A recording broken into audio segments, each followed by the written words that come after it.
নমস্কার বন্ধুরা, তপতি নার্সারির আজকের এই ভিডিওতে আমরা আলোচনা করব যে কোন মাটিতে গাছ ভালো হয় এবং কোন মাটির গুণগত মান সবথেকে বেশি। তো চলুন কথা না বাড়িয়ে আজকের ভিডিওটি সম্পূর্ণ দেখে আসা যাক এবং জেনে নেওয়া যাক। তাহলে চলুন আজকের ভিডিওটি শুরু করা যাক। আজকের ভিডিওতে আমি বলবো আমরা যারা গাছ করি তারা অনেকে শখের বশে করে থাকে, আবার অনেকে গাছ পাগল, অর্থাৎ তারা গাছ না লাগিয়ে থাকতে পারে না। কিন্তু এই গাছ লাগাতে হলে সঠিক মাটির প্রয়োজন হয়। সেই সঠিক মাটি যদি না হয় গাছ কখনো ডেভেলপ হবে না।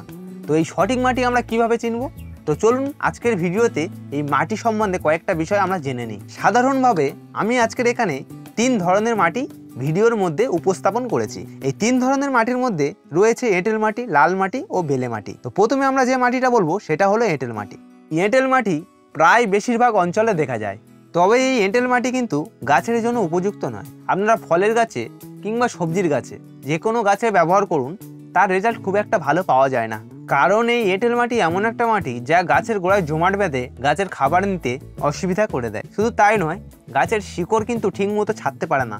আর গাছের গোড়ায় যদি আপনারা এই এঁটেল মাটি দিয়ে জল দেন তাহলে কিন্তু পলি পড়ে গাছ আর খাবার বা জল শোষণ করতে পারে না। পরবর্তী যে মাটিটা নিয়ে বলবো সেটা হলো লাল মাটি। এই লাল মাটিতে সাধারণত আয়রন এবং পটাশের ভাগ বেশি থাকে। লাল মাটিতে ফলের গাছ খুবই ভালো হয়, কিন্তু বিশেষভাবে যেমন নারকেল গাছ, কাঁঠাল গাছ, আম গাছ, এগুলোতে লাল মাটিতে প্রচুর ফলন দেখা দেয়।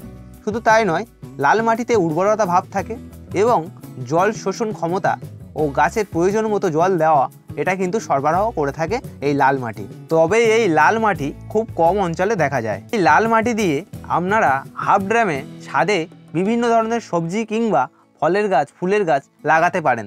আর এই লাল মাটি আপনার এলাকায় আছে কিনা অবশ্যই কমেন্টে আমাদের জানাবেন। পরবর্তী যে মাটিটা নিয়ে বলবো সেটা হলো বেলে মাটি। তবে এই বেলে মাটি সব অঞ্চলে দেখতে পাওয়া যায় না। এই বেলে মাটিতে বালির ভাগ বেশি থাকার কারণে একে বেলে মাটি নাম দেওয়া হয়েছে। তবে এই বেলে মাটিতে সমস্ত ধরনের চাষাবাদ আপনারা করতে পারেন। শুধু ফলের গাছ করবেন, ফুলের গাছ করবেন তা নয়, এই বেলে মাটিতে ধান চাষও খুবই ভালো হয়। যে সমস্ত চাষি ভাইরা আজকের এই ভিডিওটি দেখছো, এই ভিডিওটি তোমাদের জন্য। কারণ এই বেলে মাটিতে ধান চাষও খুবই ভালো হয় এবং এই বেলে মাটিতে যে চাষ করা হয় সেই চাষে রোগ খুব কম লাগে। শুধু তাই নয়, এই মাটিতে কেঁচো বসবাস করে এবং এই কেঁচো বসবাস করার ফলে মাটিটা উর্বর হয়ে থাকে।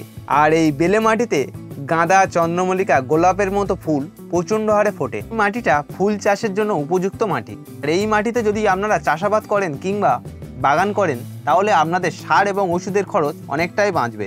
এবং আজকের ভিডিওটি সম্পূর্ণ সাথে থাকার জন্য অসংখ্য ধন্যবাদ। ভালো থাকবেন, সুস্থ থাকবেন। দেখা হচ্ছে পরবর্তী কোনো এক ভিডিও নিয়ে।